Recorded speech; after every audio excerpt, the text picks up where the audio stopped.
there's no place like home for the holidays. And no matter how far away you roam, if you pine for the sunshine of a friendly gaze, for the holidays you can.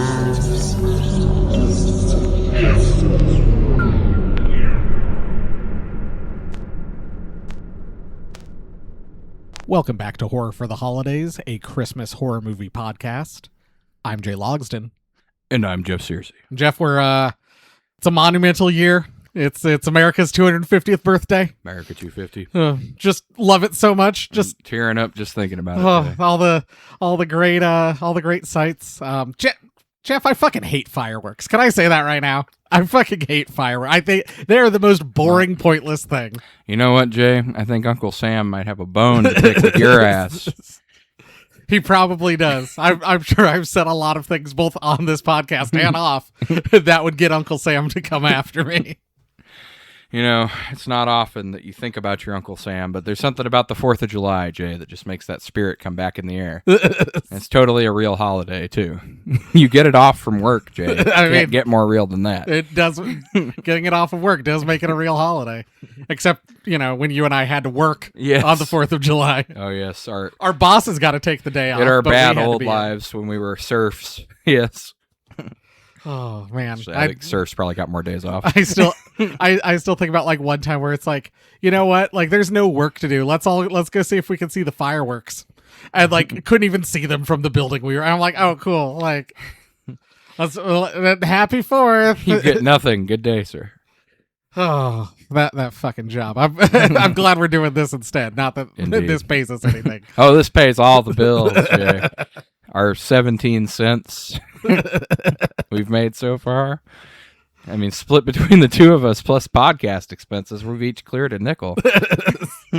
Well, let's we're getting ready to go to a parade. Let's stake out our seats for 1998's Uncle Sam. 1998 or 1996. I've seen it both.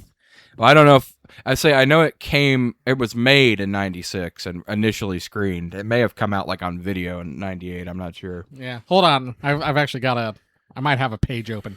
Because I know a lot of people made a big deal about it coming out before Scream. Because I have June 23rd, 1998 VHS release. But this Wikipedia says November 13th, 1996. Greece. Greece. The famous Grecians who love Greece. Is there a film festival in Greece? There might be. But yeah, anyway, late 90s. Yeah. Written by Larry Cohen, who we know best for the Maniac Cop movies.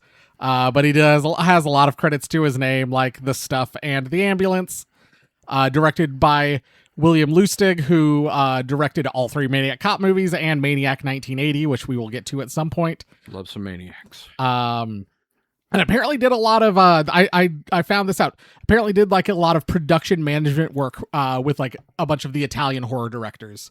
Cool. Which I believe like Lucio Fulci is the. Oh, is that why that dedication is in this I believe movie? That's who that's for, and he's done a bunch of stuff with like Argento and stuff as well. William Smith plays the Major at the beginning of the movie, and we last saw him as Captain Ripley in Maniac Cop. David Shark Freilich plays Uncle Sam Harper. Christopher Ogden plays Jody. Leslie Neal plays Sally, his mom, and is Forster's technician in Gremlins 2, the new batch. Mm-hmm. Bo Hopkins plays Sergeant Twinnings. Matthew Flint is Deputy Phil Burke. Anne Tremico is Louise Harper, Uncle Sam's widow. And Isaac Hayes, before he went crazy and joined the Super Adventure Club, plays Sergeant Jed Crowley. I hear a lot of people ask Jeff, whatever happened to PJ Souls? Well, she's in this movie as Madge Cronin, and we will see her again some year for Halloween 2018. So yes, my on-the-fly research. November 13th, 1996 was the first screening in European theaters. The movie saw a limited official release in the United States on July 4th, 1997. Oh, that would have been great. So perfect for that. And then saw a home video release. Robert Forster plays Congressman Alan Cummings, and we last saw him in Maniac Cop 3, and before that in The Wolf of Snow Hollow. Oh, What a great movie that. Man, what, 3 years ago? a while ago. Yeah, Well, it was one of our first movies. Almost 4, yeah. Frank Pesci is Barker. I assume Carnival Barker. Yeah. And was Tribble in Maniac Cop 3 and Strip Club Patron in Maniac Cop 2 and Watchmen in Maniac Cop 1 and is a reporter in Maniac. He completed the Larry Cohen, William Lustig quintilogy. The quintilogy. Chris Durand is Sergeant, and we will see him again as Michael in Halloween H2O. Duh. Jason Lustig, I'm assuming no relation, plays Undertaker and is in all 3 Maniac Cops. Once again, no relation, I'm sure. Greg Bronson is Dad in Park uncredited. We saw him at the start of Fat Boy Summer this year in Joyride for a brief scene. Yes. Budget of an estimated $2 million. Mm-hmm. A lot of that went to making the people in the town they filmed in happy, I'm sure, because there's a lot of drama involved in the filming of this movie. Oh, I figured it went up somebody's nose, Jay. Tagline, I want you dead. Yes. Yeah, so they filmed this. So my understanding is, if I'm remembering the story that Joe Bob told on the last drive-in a while ago correctly, either Larry Cohen or William Lustig had read a newspaper article about a 4th of July parade in some like small town in Kentucky. And he was like, how quaint. A 4th of July parade. Like, no one's ever done a thing like this before. Really? That is my understanding. And so he wrote like this whole movie based off of this article he had read and wanted to film in the town in Kentucky that he had read this about. And, you know, SAG and the WGA or whatever were like, no, like, you're going to have to pay like all of these traveling expenses and blah, blah, blah. Mm-hmm. And so they were like, all right, well, since we're going to have to pay all these premiums, we'll do it closer by. So they found this small town in California, had like all but agreed to start filming. And it turns out, Jeff, it was 3 miles outside of like SAG filming rules or whatever. Damn. And they had to, which meant that they could have effectively just filmed in Kentucky anyway. Yes. But they went and got like a one-time exemption. So this movie that was 3 miles too far, so they would have had to pay like travel expenses and hotel rooms. They were like, all right, fine, a one-time exemption for this movie. Which I just thought was pretty great. Like, you could have just filmed it in Kentucky and not had to worry about it. Nothing would have changed. Literally nothing. And then I was debating whether to say this now or later, but I think now's the best time. The big final set piece in the movie with the big explosion. Yeah. When the explosion went off, it blew out windows in like houses for about 3 miles. Woke up people in the middle of the night. Yes, I was wondering when I saw this, how strong do these people think a cannon is? I mean, don't get me wrong, a cannon could knock a hole in a house, but especially the round shot that he's loading in there, that's just a steel ball. Doesn't blow up. Yeah, sure It just doesn't. flies through things. And that went off like somebody put an entire donkey's worth of dynamite in that house, Jay. And so you're thinking, like, and that was the last thing they filmed, like, for primary filming or whatever.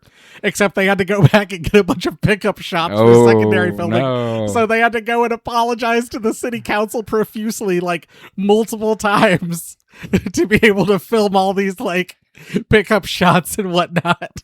Oh my god. Eventually they were allowed to come back. Woof. For this movie. This movie. No. Also, I know we haven't got into it yet, but what is the timeline in this movie? We talked a little bit about it before we started recording. Isaac Hayes is a veteran of an indeterminate war, either World War II and the Korean War, or just the Korean War. No one's quite sure. And how old is Sam supposed to be? Because Jody says he serves in Grenada, which was in 1983, and he's still a combat chopper gunner in Desert Storm in 91. Who knows? And they must have been hard up for personnel, Jay. They're sending that guy. And he never got promoted? Oof. They knew he was too much of a loose cannon to promote him. Also, I love the fact that they pointed him out as he points him out as a chopper gunner, but in the beginning he's in the pilot's seat. Or at least in the seat. He's in the front of the chopper. Like he's either the pilot or the co-pilot. The gunner would be in the door. Where to watch? Tubi, a Shudder. Just buy a copy. buy a Blue Underground copy. You get the cool lenticular cover. The picture quality is really good. Personal experience. When we were first starting out to do this podcast, yes, you were like, "There's a movie called Uncle Sam Wants You Dead. Mm-hmm. We'll have to do that for like a 4th of July special." Mm-hmm. And here we are. We finally did it. We did it 4 years later. And only our second 4th of July movie. Yes. We'll get around to Independence Day one of these days. Oh, we also have to do Phantom of the Mall, Eric's Revenge. Yes. Which takes place on 4th of July weekend. I'm hoping they'll make a Chris Stamps Twister sequel that's a 4th of July 4th of July Blizzard. And it's the same sentient storm after Casper Van Dien in a new location. Well, what would it be? Would it be like, it'd be like Frouth of July. Yes. Because you have to misspell a word like Chris Stamps Froth. Twister. They forget the U. Froth of July. All right. Well, you got anything else? Are you ready to dive into our synopsis? And no, I just wanted to marvel at the fact that somehow this cost $2 million. I think you must be right. It was town bribes, maybe, and a combination of that and drugs. I'm constantly apologizing. We get opening credits, and we see a Humvee in Kuwait. It's June 14th. There are a bunch of soldiers kind of milling around this helicopter that crashed.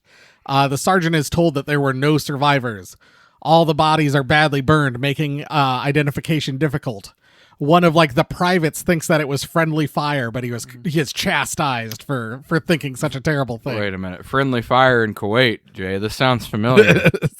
The private finds a body with dog tags for Master Sergeant Sam Harper. The body then wakes up, snaps the private's neck, grabs his gun out of his holster, and fires through the private into the sergeant. I never really understood that, Jay. What's the point of doing that? He's going to kill everyone that's there, so he doesn't need to muffle the sound. And then says, "Don't be afraid. It's only friendly fire." We get a nice stock footage opening. Royalty-free music and stock footage. 3 cheers for the red, white, and blue starts playing as we get a title card and opening credits over a bunch of patriotic Uncle Sam imagery that's royalty-free. And I don't want to be that guy, Jay, but maybe don't play stock footage of an Uncle Sam that looks better than yours in your Uncle Sam movie. Because that one in the thing, I think it's the World War II War Bonds commercial. He looks way more fucking creepy than the one in this movie, if that's possible. We are now in the town of Twin Rivers, USA. Oh, yes, of course, USA. They should have called it Any Town, USA. I was gonna say, it's just like Europeans think of America as one place. On July 1st, Jody is in his room decorated in military toys, and in his sleep knocks over his signed photo from his Uncle Sam. Yes, that's right, folks. Not only are we talking about Uncle Sam, the U.S. mythological figure, but Jody actually does have an Uncle Sam. Which wakes him up, and he cuts his foot on the broken glass. He Yes. goes to his mom, Sally's room, and wakes her up. While she bandages his foot, he tells her about the dream he had where Uncle Sam was home and everyone was cheering for him. And his mom tells him it was just a dream and not many people liked Sam. I do want to point out, I told Jay this before we started recording, but Jody is what men in the military call men who stay on base and sleep with their wives while they're deployed. So I don't know if that has any bearing on this, but somehow I feel like it was intentional. Jody goes back to bed, and Sally then lays in bed awake, just staring at the camera. Also, it looks like it's almost morning, and she's like, well, I would like to get back to bed, instead of, making sure her son's not going to bleed to death. I thought that was funny.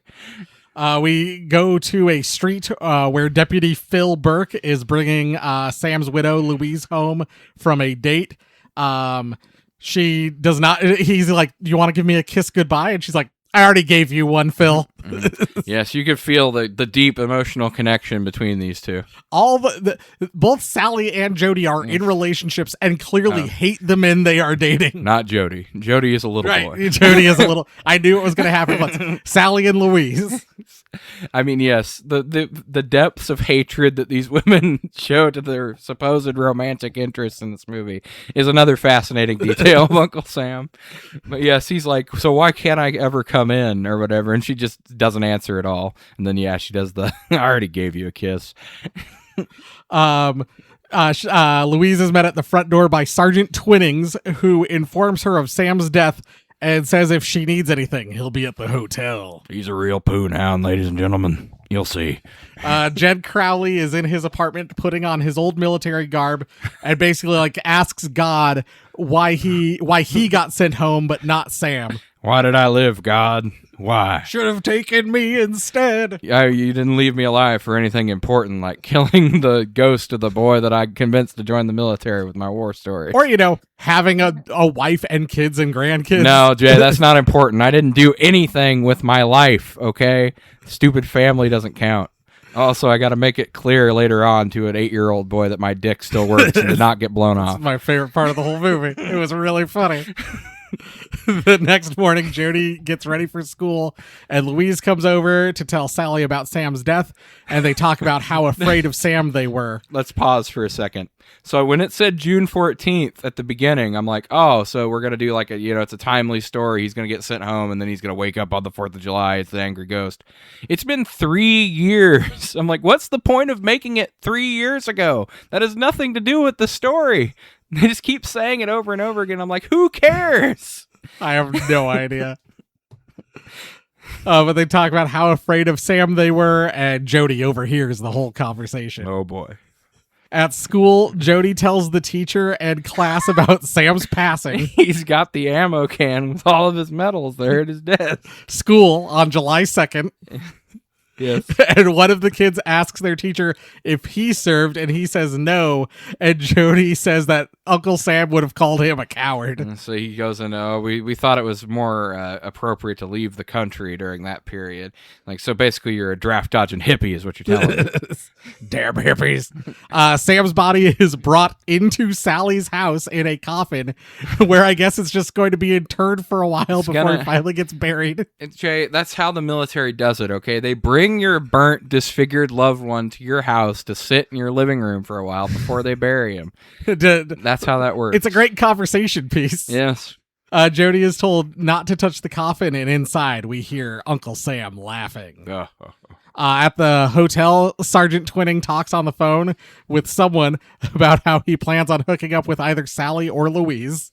I wouldn't mind getting a piece of that before I go. Sister's not bad either. I might try there. They call it public relations. Sally's boyfriend, Ralph, who's a real piece of shit, comes over for dinner.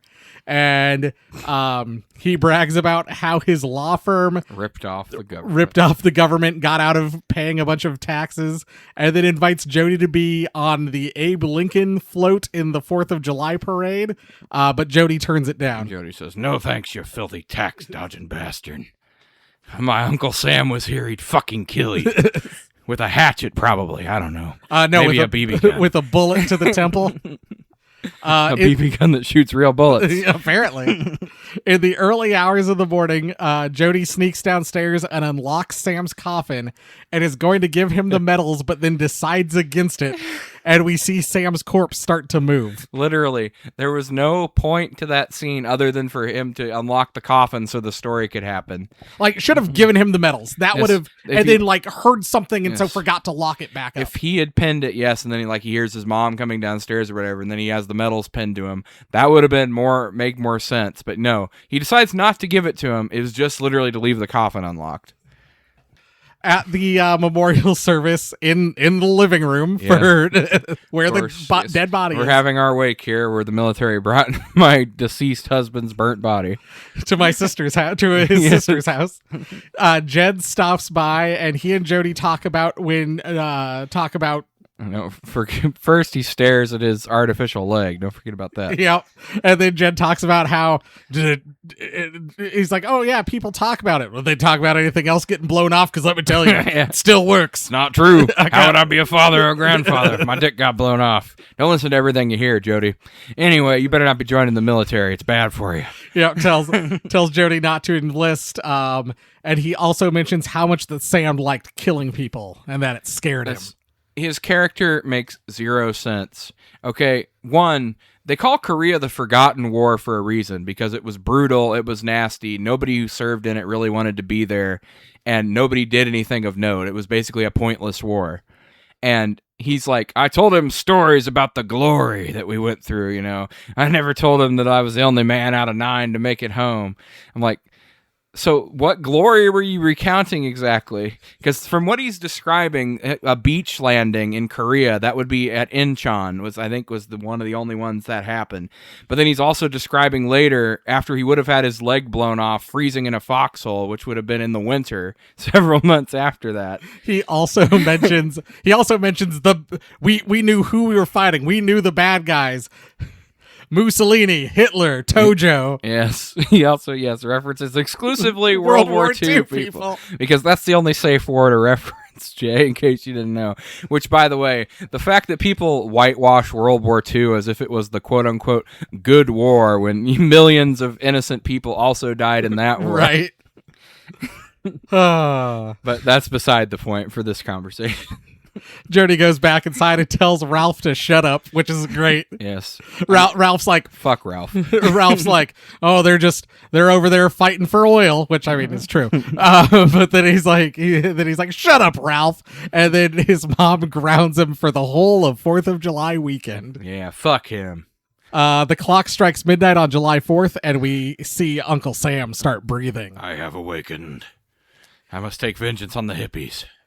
At the cemetery where Uncle Sam is going to be buried, 3 punk kids are spray painting swastikas on tombstones. We're having our swastika spray painting flag burning party, Jay, like we always do. And lighting the American flag on fire, swinging it over their heads. And don't forget drinking beer cans and throwing them into an open grave, too. And the embers of the flag land in Sam's grave, and he sits up in his coffin. See, I was really hoping for a one-liner reference, like when he killed him and shoved him in the grave, like, that really burns me up, or something like that. There were some good one-liners. We see him go to Jody's room and take back his medals, and then he pins them to his rotting flesh. Instead of his suit. And then he goes into Sally's room and just watches her sleep for a while. His sister. Yes, we talked about this. I thought it was his wife, because let's go into this real quick. So the woman he married and his sister look almost exactly the same. They are almost if you are not paying attention to what they are wearing, I guarantee you will have a difficult time telling them apart. Based on what we learn later, Jay and I's headcanon is that's on purpose, but we'll talk about that. Yeah, we'll talk about that when we get there. But yes, he doesn't show any interest in his wife at all. He just goes to stare at his sister and then decides to go punish the people he somehow knows are desecrating the cemetery. And now it's time for Jeff's favorite part of the movie. At another house, a woman just got out of the shower. Oh. And a guy in an Uncle Sam costume on stilts is watching her get dressed. This scene is creepier than any of the Uncle Sam violent scenes we'll see later, by the way. The way that he's looking from behind the mask. And he's like, staring up at her. It's so creepy because like she's standing in her window and he's like down below on these stilts, like staring up at her. Yes. She finally drops her towel. He jizzes in pants and gives himself away. Runs away, and she's like, Willie, you pervert! I'm calling the cops this time. He's done it before. Yes. And in his hurry to get away, almost causes a car to run off the road. Yes.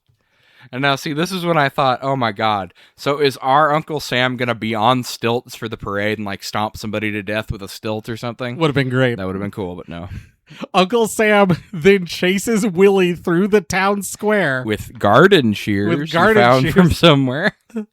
and the whole time Willie's like, stay away from me, get back, Quit following stop me. following me. He then runs. Hey, we get a chase scene almost as good as Maniac Cop 3. Yeah. Nowhere near as good as Maniac Cop 3. And he runs into a tree branch, falls backwards, and then Uncle Sam comes up and kills him with the gardening shears that he found. After removing his mask, of course. Yep, removing his mask and also cutting up the costume so he can wear it. Yes. Also, when he bonks his head on that branch looks like the fakest shit I've ever seen. Like you can see the paper mache crumbling around his head. Also, when Uncle Sam kills Willie, he goes, "I hope you got an eye full." Oh, which a pretty good one-liner for a guy who was peeping. I mean, he did. We saw. Sam arrives at the cemetery wearing the Uncle Sam costume. The punk kids are still there. They all go to leave, but one is going to piss on some graves. Of course. Uncle Sam pops out, spraying him with spray paint until he falls backwards into Sam's open grave, breaking his leg, and then Sam proceeds to bury him alive. He falls a whole 2 feet, shattering his leg somehow. And initially I thought, oh, is he like spraying him with like bug spray or something? Because, he had the garden shears. No, it's just spray paint. It's red, white, and blue spray paint.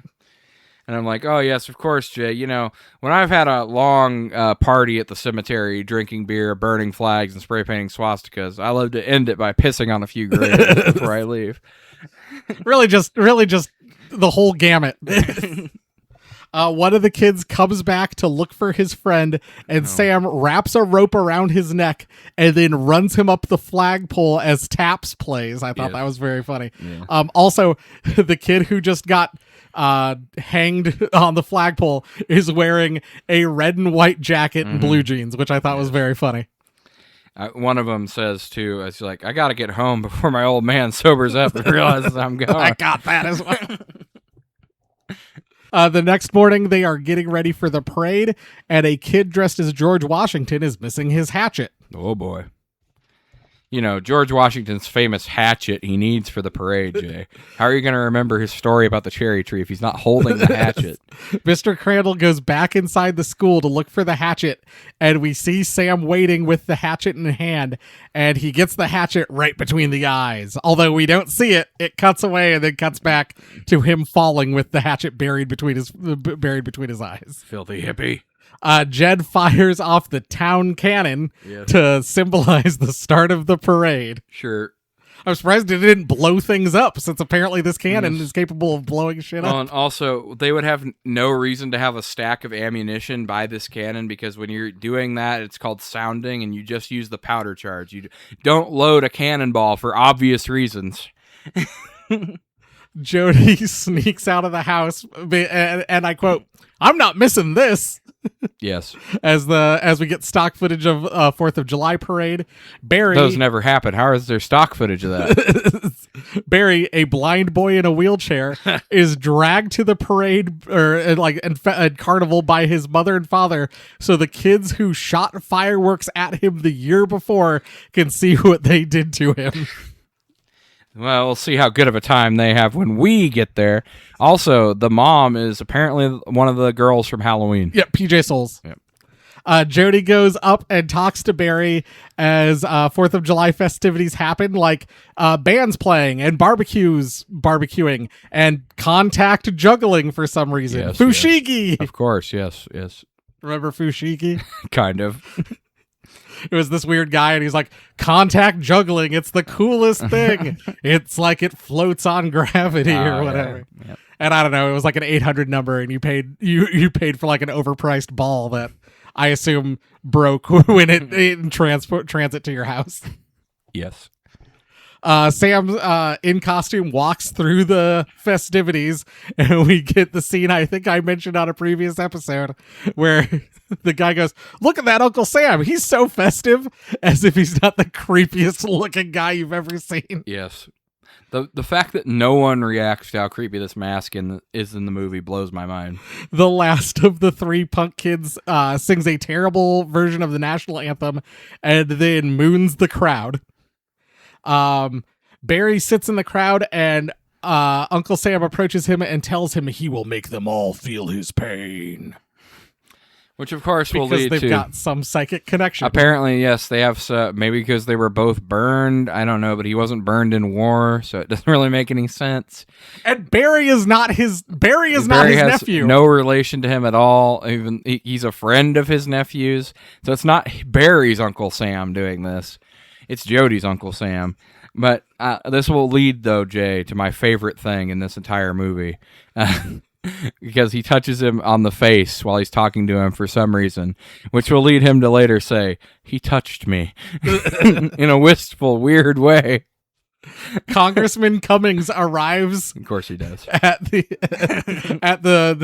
festivities, and pretty much everybody in town is calling him a crook and saying they won't vote for him. Boo.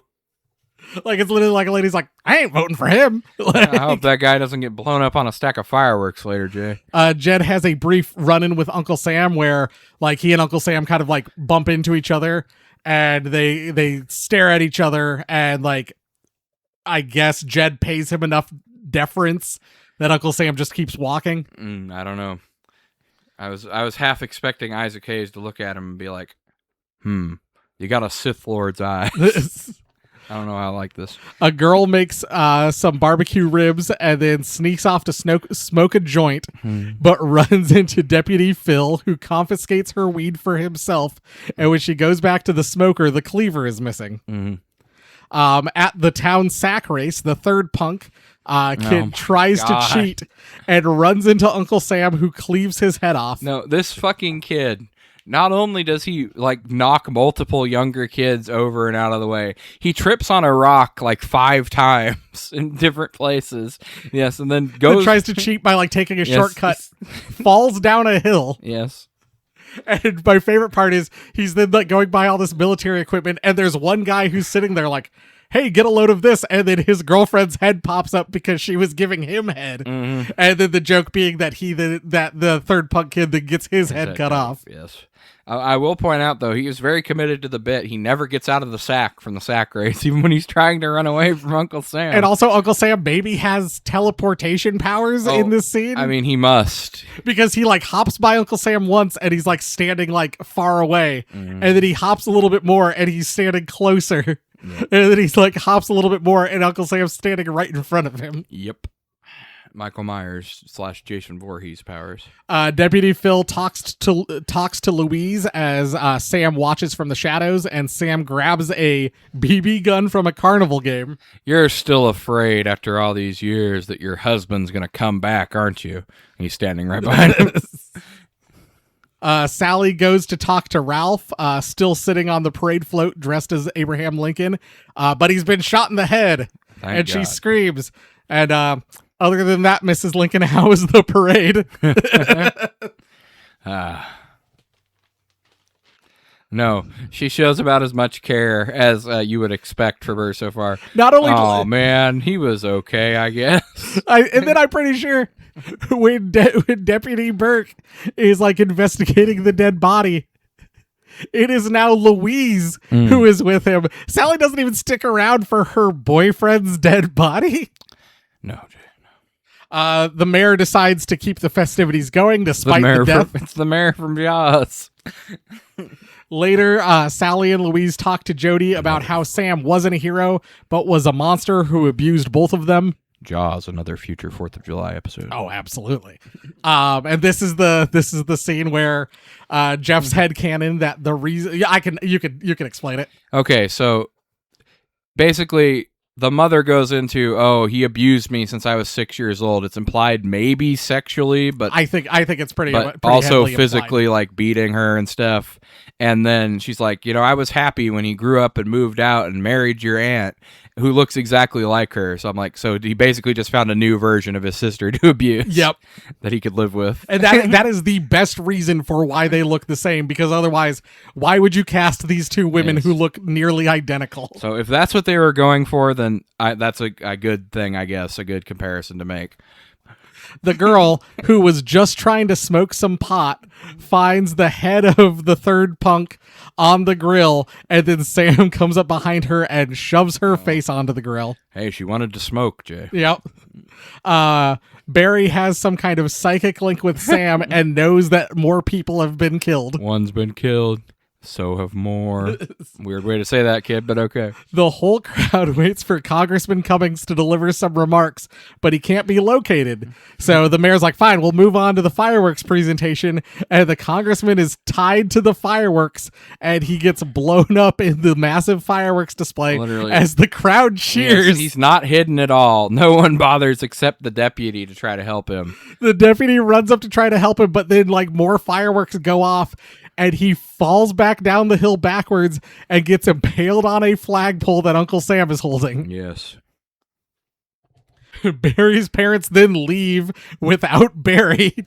Well, yeah, because obviously the mom is having such a visceral reaction to seeing this congressman burned by the fireworks. She feels faint and has to go to the hospital. So these overprotective parents just leave Abandon our son. Their blind, wheelchair-bound child who has psychic powers. He can stay with the veteran that we don't really know that has PTSD. That's fine. and the little boy his little boyfriend who we partially blame for the fireworks even accident. Though he says he didn't have anything to do with it, but based on his way he acts, I'm not entirely sure that's true. Barry tells Jody about the psychic connection with Sam, and touched me. And Jody says, "But Sam's dead." And Barry says, "I never said he wasn't." Oh. You know what? It would have been better if the dad had turned to Isaac Hayes and been like, "Yes, I'll let you watch him, Isaac Hayes," and then walked away. Jed grabs the boys to leave, and they tell him about Sam, and Jed gives the same speech about touching Sam that James Earl Jones's dad gave about touching Cordell in Maniac Cop 2. "I haven't felt that kind of cold since the war. Yes. I had to pull these dead bodies on top of me as it froze." Yep. Literally, I think the exact same speech. Referencing a part of the war that would have happened after his leg was already blown off, by the way. They go to Jody's house and check the casket, and inside find the body of the sergeant who wanted to sleep with Sally and Louise. Of course.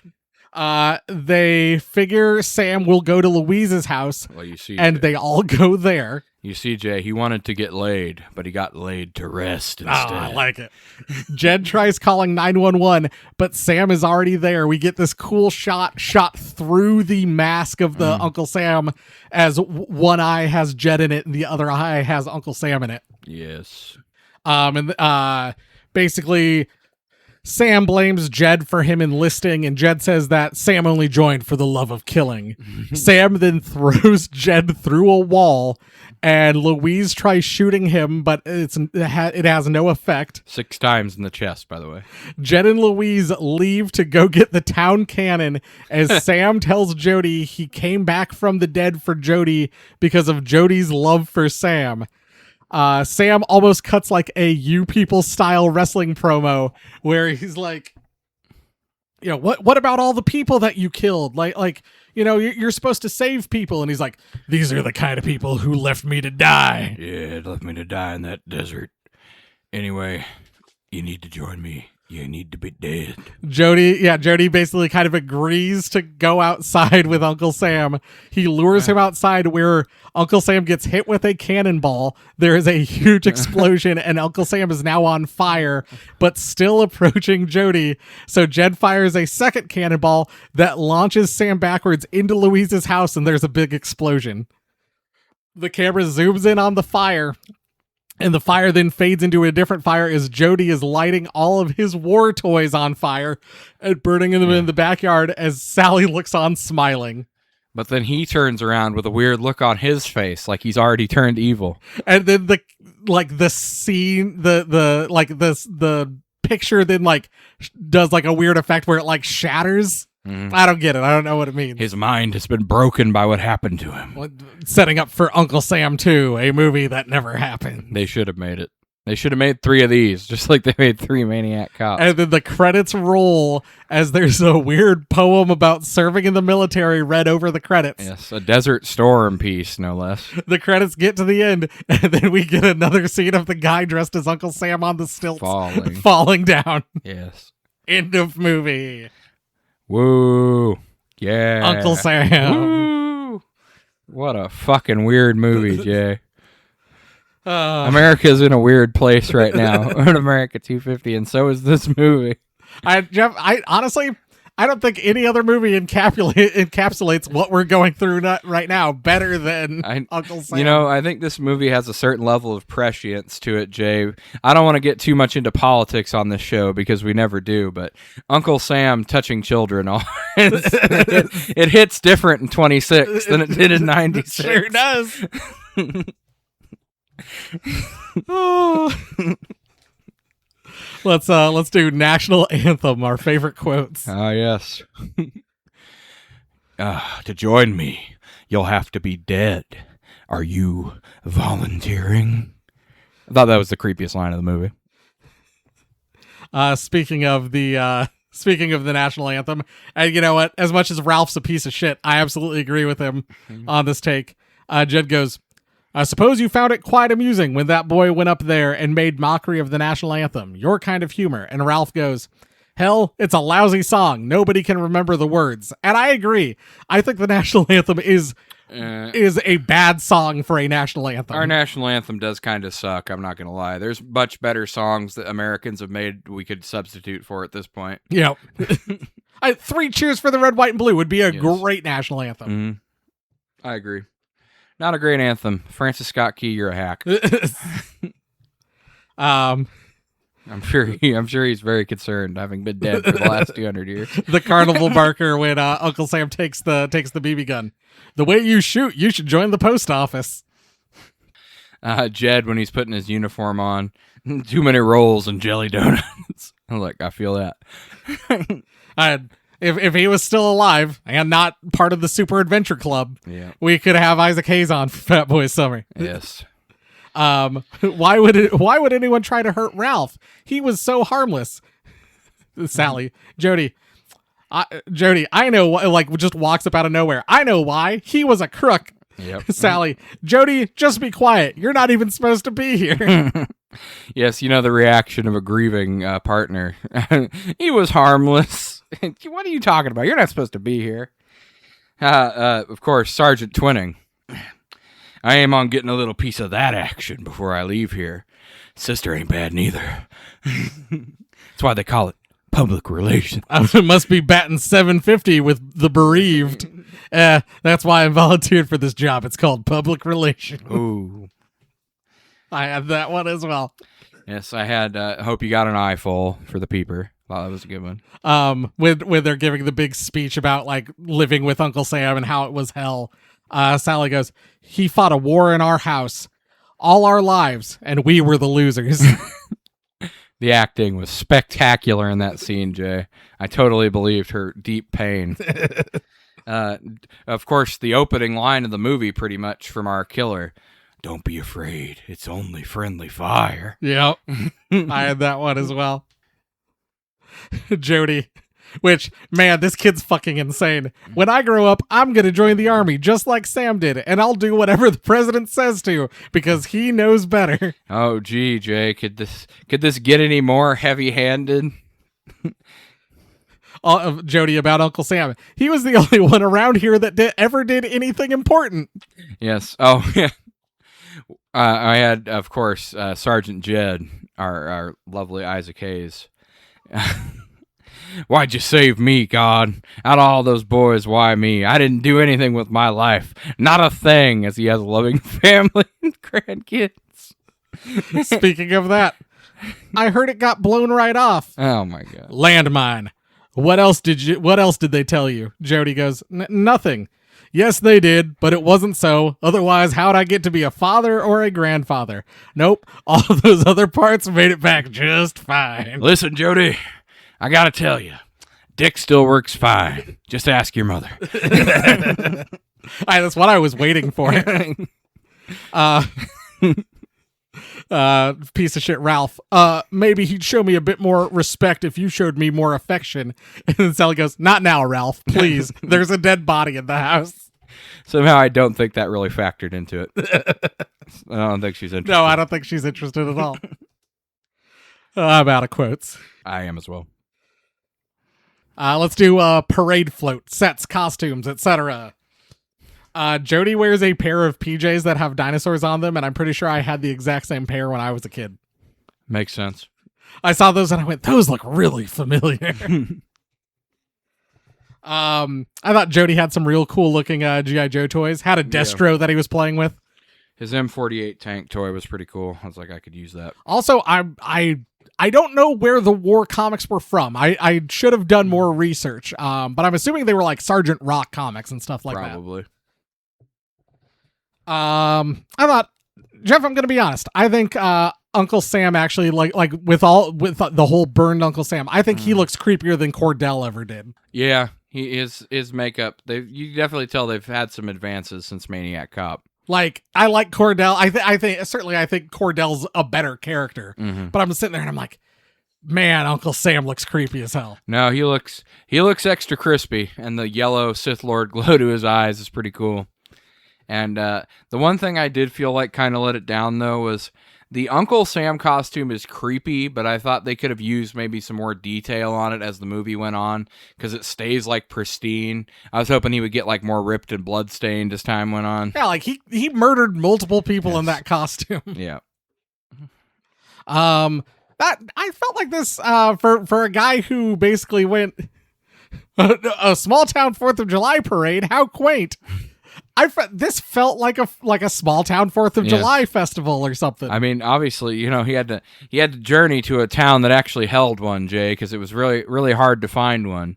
But he was able to do his research and accurately recreate it. I just can't believe, like, maybe I'm quoting the story wrong, but like the way I remember it being told is he went like, how quaint a 4th of July, as though it's not, those aren't done all over the world. Yes, everywhere. I guess all over the country. Yeah. American Spirit, how 4th of July is the movie and how 4th of July are the kills. I mean, pretty high on both. The whole thing is centered around a 4th of July parade. I know, how quaint. Hard to believe that such a thing exists. The kills, although I will say, you pointing that out, I didn't even think of that while I was watching it, but you pointing out the fact that they're going to school at the 4th of July makes absolutely no sense. My headcanon for that, so to explain that away, although it does appear like they are actually in school. He's in summer school. That's a good, I hadn't even thought of summer school. My headcanon was, these were kids that were going to be in the 4th of July parade, so this was like a committee meeting or something. Okay, yeah, it was an actual class. That could also work. But yes, having to explain that away makes no sense either. They could have just had them not be in school. Right. But then how do you get the scene about their teacher being a draft-dodging hippie? Do that outside of school. I mean, you could. We met at the bowling alley to discuss the parade, and then they call him a draft-dodging hippie there. You fucking hippie. It would have made more sense how he got an ammo can into the classroom, too. But no, I agree. I think this is a pretty top-tier 4th of July movie. Yeah, I mean, the kills are great. The fireworks kill, the flag kill, you got the smoker. I mean, what's more 4th of July than a barbecue-based kill, Jay? And the sack race kill. Yep. Like, they're running the guy up the flagpole. Both flagpole-based kill. Like, just real good job with these kills. Yes. One bottle rocket. One thing you want to fix.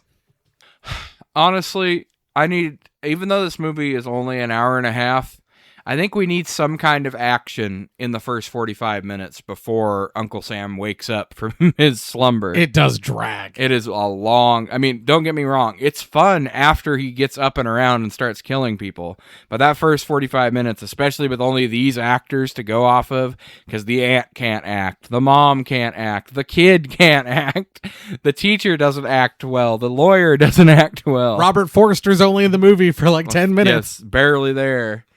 It's like it drags. It's honestly, I would have liked maybe the sergeant pursuing like a romantic thing with either the mom or the sister, or the wife or the sister, and then getting shot down or whatever, something like that happening.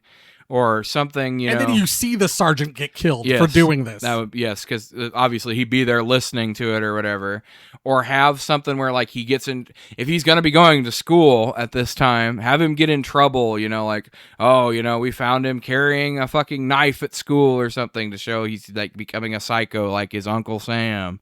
Something like that, you know, to explain why he hero worships a guy he barely knew. Because, okay, this kid is, like, 8 years old. If he was serving in Grenada, that means he's never been home, basically, his entire life. Yep. I don't get it. Also, a little clarification on these women and these romantic entanglements they have. It's like, okay, so how long has she been seeing the deputy? Was she stepping? Has it been for 3 years? Was she stepping out on her husband with him before he even disappeared? Or has it been, you know, just a short time? Because they act like they barely have seen each other, but he's been gone for 3 years. At least. I have no idea. So that makes no sense. Having something like that, you know, something in this first 45 minutes to hook you into the plot a little bit more and maybe explain why Jodie finds him so fascinating. That would be nice. Listeners, you don't want to hear me complain about the two lead actresses looking exactly the same again. They do, and it's annoying. All the gore is either implied or you see the aftermath of the kills. You don't actually see the kills take place. Well, Jay, I hate to tell you this, but unfortunately, most of the gore budget got used on the cocaine budget. All right, I'd believe it.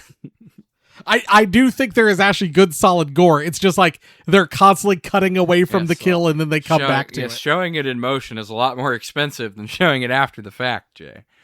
Well, the opposite of... Everyone knows the opposite of one bottle rocket going off is the San Diego 2012 fireworks incident. Look it up if you don't know. Jeff, one thing you want to praise. You know, there's a couple things that stood out to me that I wanted to praise, but honestly, I think if you're going to praise anything in this, it's the creativity of the kills for me. The kills were great, well executed, like we said. Not any like good gore you get to actually see, but gore after the fact that looks good. Kills that actually fit the theme, which are rare in these kind of holiday slashers, where I think almost every kill has some kind of reference to the 4th of July. I think it does, yeah. So it's cool to see that. I thought adding to the kills, I thought, like you said, he looked scarier. He looked more burnt and extra crispy than Cordell ever did. He looks imposing, even though his costume is ridiculous. I thought the mask was creepy enough to sell the people being afraid of him before they get killed. And his weird way that his eyes like kind of glow yellow under the mask, even though I don't think they actually glow. It just appears that way. Right. But I thought all that added up to some pretty memorable kills. Like you said, Sith Lord eyes. Yes, he's got Sith Lord eyes for sure. Before that even happened. My 2012 San Diego fireworks incident. Isaac Hayes. He's so fucking good in this movie. The only one. It's a shame he went crazy and joined the Super Adventure Club because I'm sitting there and I'm like, God, I miss Chef. Chef was great. Yes. R.I.P. Was he... I want to say he was either the second or the third black actor to win an Academy Award Oh, really? Yes, and then he did this. I don't know what that's supposed to From be. one high to another. Yes, no valleys in there, all peaks. All peaks. Twin Peaks, which I saw when I was peeping in my Uncle Sam costume. Final rating, Jeff. Every episode of Horror for the Holidays, we rate our movie on one of three categories. This time around, is this a burnt hamburger, a beer battered brat, or an all beef frank? Oh. Determine what those things mean. I'm guessing the all beef frank is the top tier. Yeah, but I thought beer battered brat kind of sounded like ho ho ho hilarious. Yeah. And then, of course, the burnt hamburger. Yeah, the burnt hamburger. You could have done, your fingers blown off or something like that. Losing a finger. Dick blown off, leg blown off. Just my leg, not my dick, okay? Not my dick. I need you to know that, 8-year-old boy. So anyway, Jeff. Beer battered brat. That's what I'm going. It's not quite good enough to be an all beef frank, but it's not bad enough to be a burnt hamburger, Jay. It's right there, solid in the middle. There's funny stuff. There's gory stuff. There's mildly scary stuff. There's some scarily bad acting, which keeps it from being in that top tier. But like we said, Isaac Hayes does a solid job. Even though the boy is kind of weird and annoying, he does play a good creep, so I'll give him that. I think you said one of the worst child actors we've oh my had, god! I agree with that. Yes, so far, I mean, I'm sure we'll hit every time I think we're in the basement, Jay. We reach a new sub basement, so I'm sure somehow we'll find a kid who's worse. But yes, it's rough. Especially with so much of the movie focuses on him. Except for the most important part of the movie, having the psychic connection to Uncle Sam falls to another kid who's only introduced an hour into the movie. Jody should have been I don't know. Yeah. Jody should have had the psychic connection. Yes, because Uncle Sam, when he's creepily touching his face, says, "I'm here to do what you want, to get revenge." And it's like, for what? You don't even know this kid. This is a beer battered brat. This is Maniac Cop 4, listener. It has all the things that I want in a Maniac Cop movie. Goofy kills, awesome costumes, a chase scene, explosions. I think that the reason for the killings gets somewhat muddled. Yeah. You're murdering, you're a veteran, so you're murdering a draft dodger and a tax cheat, but you're also murdering a girl for smoking pot. Mm-hmm. What are we doing here? Yeah. Yeah, it gets a little muddled for unpatriotic quote unquote behavior in there. But at the end of the day, I'm not complaining. This is another fun time. This is another Maniac Cop movie. It's like I said, it's the fourth Maniac Cop movie. On the 4th of July. Yep. Yeah. And hey, it took them 4 tries, but they actually got what being a movie based around a holiday is like. Yes. St. Patrick's Day followed immediately by Christmas, and neither of those things are heavily involved in those 2 movies. Yes. Throwaway lines. I love it. I love it. But Jeff, what's that coming up on our festivities? A speech by a publicly elected official. Oh no. Maybe we're wrong. Oh. Come on, Jay. All right. This one's a long one. 1 out of 10. Uncle Dud. Settle in, folks. It's a long one. Just in time for the 4th of July, we rented this stinker. Yet instead of fireworks, we were left with a strip of soggy duds. I don't know what that means, but sure.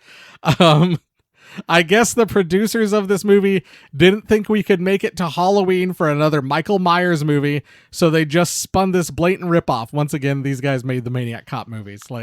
They've made slasher movies before. Also, if you're going to compare this to something, he's more Freddy Krueger-like than he is Michael Myers-like. This movie was plagued with all kinds of errors, plot holes, and unrealistic happenings. Gee, you don't say. Let's start from the beginning. The guy coming back from the dead, is that one of the unrealistic happenings? Hard to believe. First of all, did anyone think to question the fact that the elementary school was still in session in the middle of July? Yes, we did, actually. Of course not. That's why this is a B movie.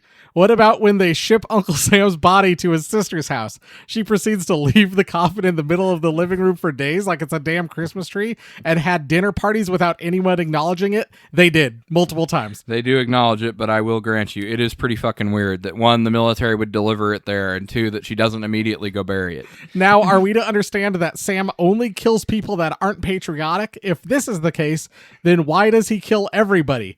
Can you say plot holes in a paper-thin plot? And what is with this town? How many murders have to happen before they stop the annual redneck dirt celebration? What? Yeah. One of the many white trash townies was a child that's in a wheelchair. Like, this person's getting, like, unnecessarily mean why to the is he people. white trash? This kid goes from being an extra in mid-movie to becoming a hero at the end. Probably the most unrealistic story of the movie was how this kid actually became crippled.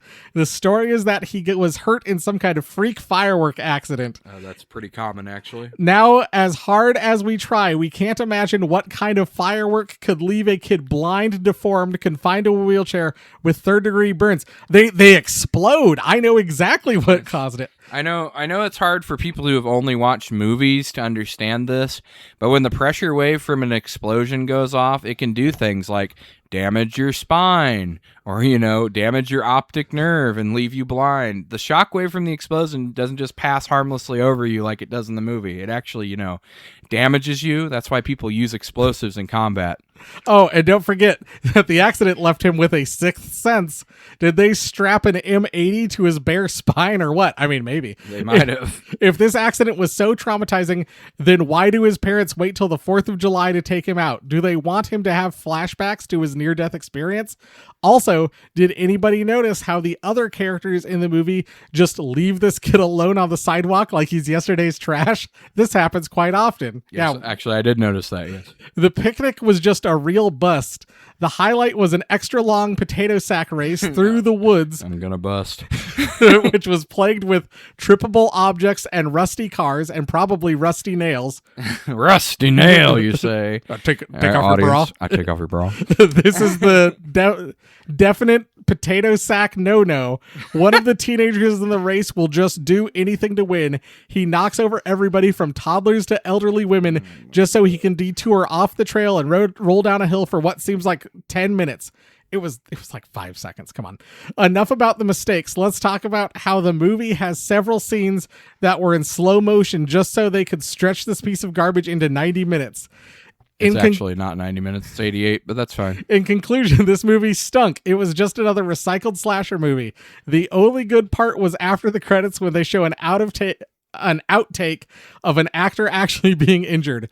But you have to sit through a poem that sounds like it was written by a third grader. I'm sure someday Christopher Ogden will meet up with Michael Stevenson, Joshua from Troll 2, in group therapy and have a good cry over the fact that they both committed career suicide before they hit puberty.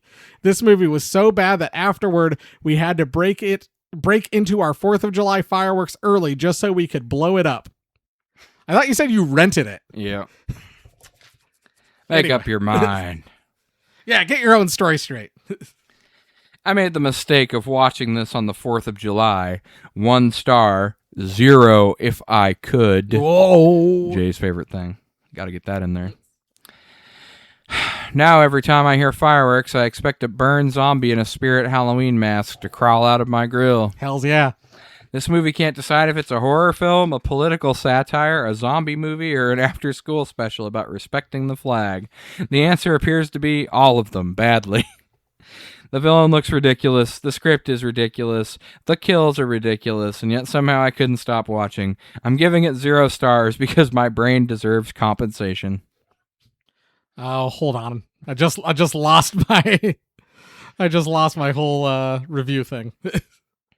If you have another one. Oh, sure. Let's see here. We've got... Imagine someone pitched this movie with complete confidence. 1 star. What if Uncle Sam became a slasher villain? Then imagine nobody in the room said, maybe let's think about this for 1 more minute. Then you get this movie. Every scene somehow gets weirder than the last. People explode from a cannon with no explosives. Fireworks explode when a guy was sitting on top of them.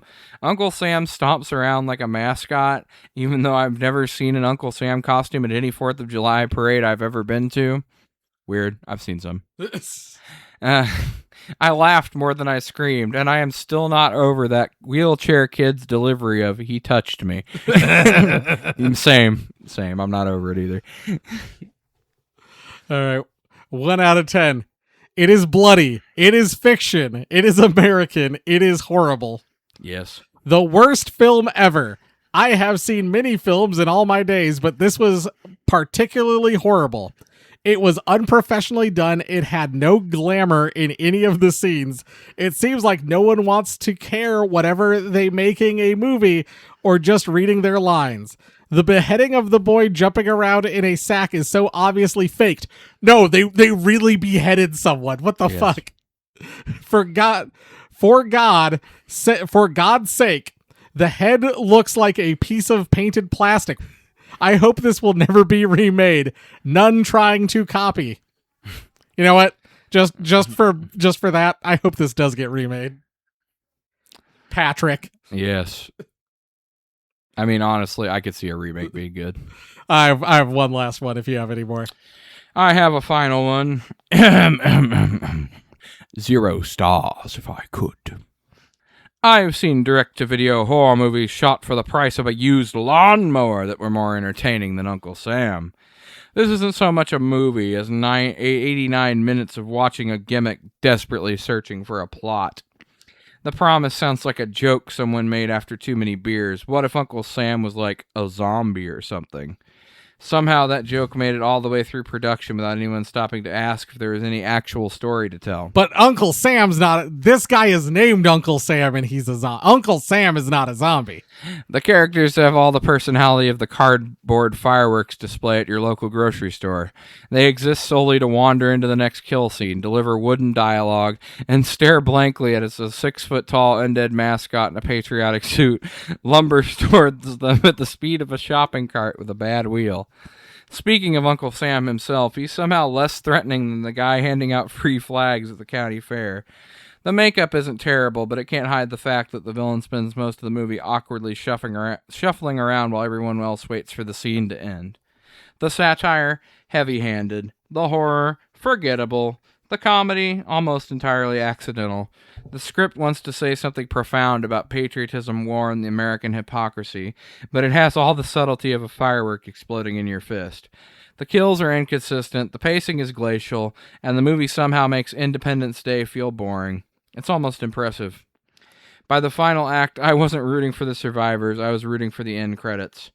This is one of those movies people call a cult classic because saying it's objectively ridiculous but I enjoy laughing at it takes longer to type. If Uncle Sam really wanted me, he could have gave me the 89 minutes of my life back in trade. Okay, I was right. Jeff, I wanted PJ Souls, who plays the mom. She was at Halloween. Mm-hmm. She is Bob's girlfriend. Okay. I wanted to make sure I got there. So she's also the one who says totally all the time, but she's also the one who, Bob is Michael Myers dresses up like Bob in the Go Sheet. One of my favorite parts of that whole movie. Yes. I was sitting here and I was like, I need to make sure I'm telling Jeff the right character before we. I don't know why I got distracted. Oh, she's that one, huh? All right, here's my last one.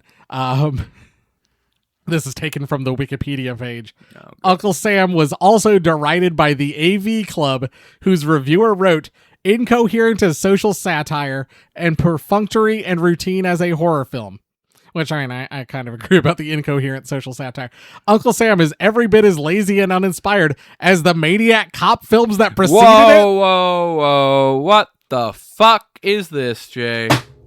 What the fuck did he just say about my Maniac Cop? Right? I can't believe someone would say that about the Maniac Cop movies. Everybody acknowledges that Maniac Cop 1 and 2 are good, but I even think Maniac Cop 3 is good. Maniac Cop 3 has the greatest chase scene in film history. It has the weird voodoo angle that I love too, Jay. It's got stuff to like about it. What the fuck do you mean? Right? Maniac Cop. I saw that and I was like, I gotta bring this up.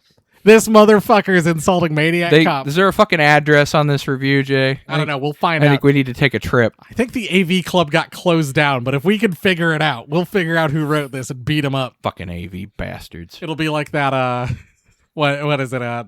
Rick and Morty, where they get buff and go beat people up. Get buff, go beat them up. It'll be me and Jeff going up and Jay, beating up this AV club. We're gonna find out who the fuck wrote this for the AV club, and then we're gonna kill him and sleep with his widow. All right, 4th of July party. Where does where on the list is Uncle Sam? Is he?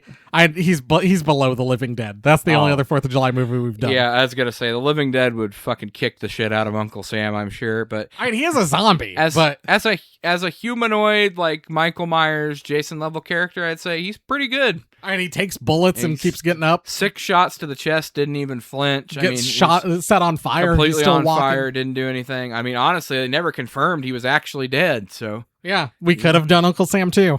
Yeah. Maybe they're both still alive. Guys, get on it. I think William Lustig is still alive, isn't he, or did he die? I have no idea. I know he just stopped making movies. He didn't. This wasn't his last movie because he died. I know that. All right, I'm gonna look it up. Hold on. If he's still alive, we need to write to him and say we're sorry what people have said about Maniac Cop. Okay, Larry Cohen has passed. William. Okay, hey, Google knew who I was looking for. William Lustig's still alive, so we gotta write a script for Maniac Cop 2, and maybe he'll make it with us. Yes. Uncle Sam wants you dead too. Yeah, we've got a perfect idea for a sequel. Yes. This time he's a veteran of the 6-Day War from. I was gonna say he's a veteran of the war on fentanyl. Oh my god! Now you're cooking, Jay. Now you're cooking because we could have a Maniac Cop Uncle Sam crossover. Oh, sign me up! Where they have to fight domestic enemies. Oh, William, give us a call. Yes, we'll do this. If all you need is $2 million, we got you. We'll get that for you. All right, Jeff, it's time for this. Garbage day! Huh? No!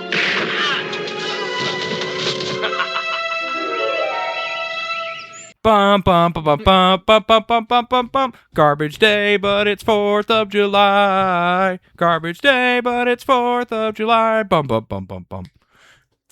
Garbage day. Jeff, it's America's birthday. It is. And as everyone knows, on this day, Lex Luger said no to Yokozuna or whatever. Yes. That's why we celebrate. I got America-themed stuff. Fuck yeah. We got Doritos 250 Ultimate Garlic Parm. We got Oreo Limited Edition Firecracker Pop. You know what, Jay? You've done a good thing today. Celebrating America's birthday with all these themed snacks. And Jeff, don't think I forgot. It's also the summer of soda. Oh, yeah. Summer of soda never ends. Real fat boys, they never die. They just get fatter. Rise again. I got red, white, and blue Mountain Dew. Fuck yeah. I was just thought for a second, maybe you got the red, white, and blue monsters. Code Red. Code Red. Let's do it. Voltage. Fuck yeah, Voltage. And making its triumphant return. You got it. Mountain Dew Whiteout. Fuck yeah. Oh man, did they get rid of the shark on there? Yeah. Damn. Hey, it does have eagles for America 250. Yeah. So I don't know where you want to start. I mean, let's go to the whiteout. I haven't had a whiteout in a long time. Summer soda still in fact. Dew Whiteout. Smooth citrus. Damn, that's smooth. Oh, that's smooth. That's smooth. You're in flavor country or whatever they say. No, it's good. It's whiteout. It's as I remember it. Indeed. Which is more than I could say for some products that return. Those are some garlicky chips. I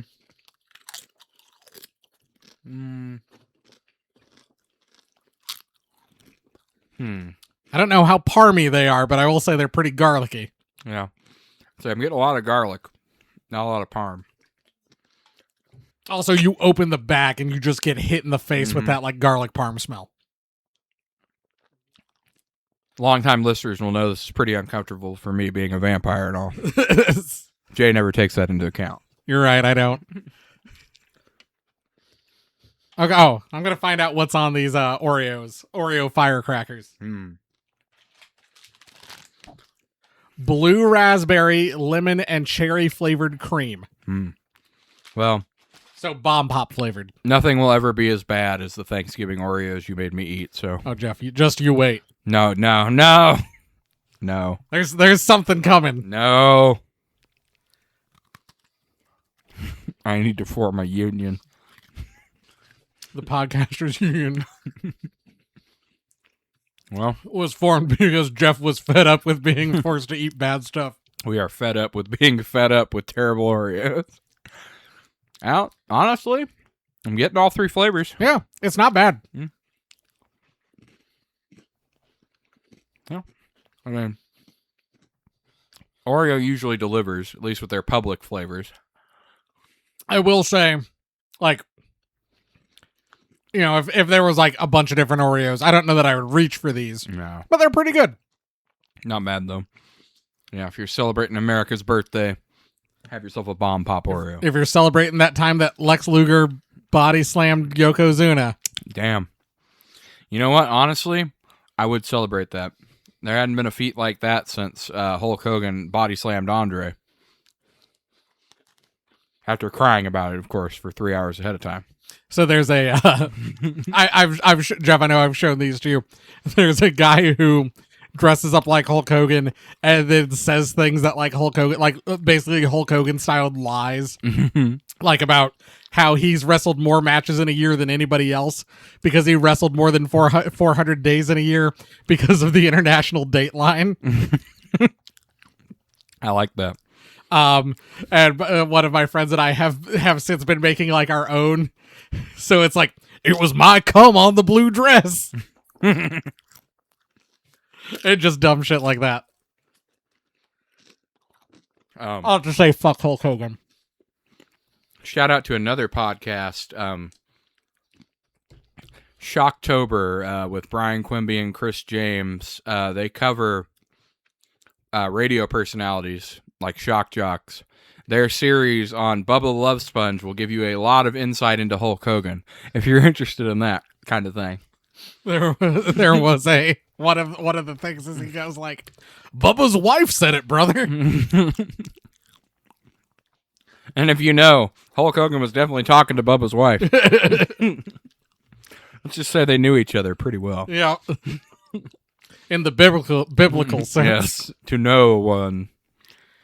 Anyways, do we want to crack open the other two dudes? I mean, really, we were only here for the whiteout. Yeah, you can get code red and voltage at any time. Let's crack the voltage. Do the blue. Do the blue do. Up until Baja became like a permanent flavor and one you could get in stores, voltage was kind of my go-to.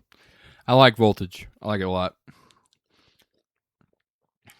It always struck me as the perfect Mountain Dew they could make an energy drink out of, too. It's even already got the name. I don't know why they don't. Right. Instead, they Kickstart. Yeah, and whenever they do those energy drinks, you're always like, but you could just like put more caffeine in your Mountain Dew. Like Mountain Dew Voltage would be a badass energy drink name. And of course, we got the code red. You know, they really went all out on this America Do thing. Because normally this has got like a Gamera-style turtle monster on it. Or something, yeah. The code red can, but we got some beautiful streams and a river and a helicopter and a sea of cherries.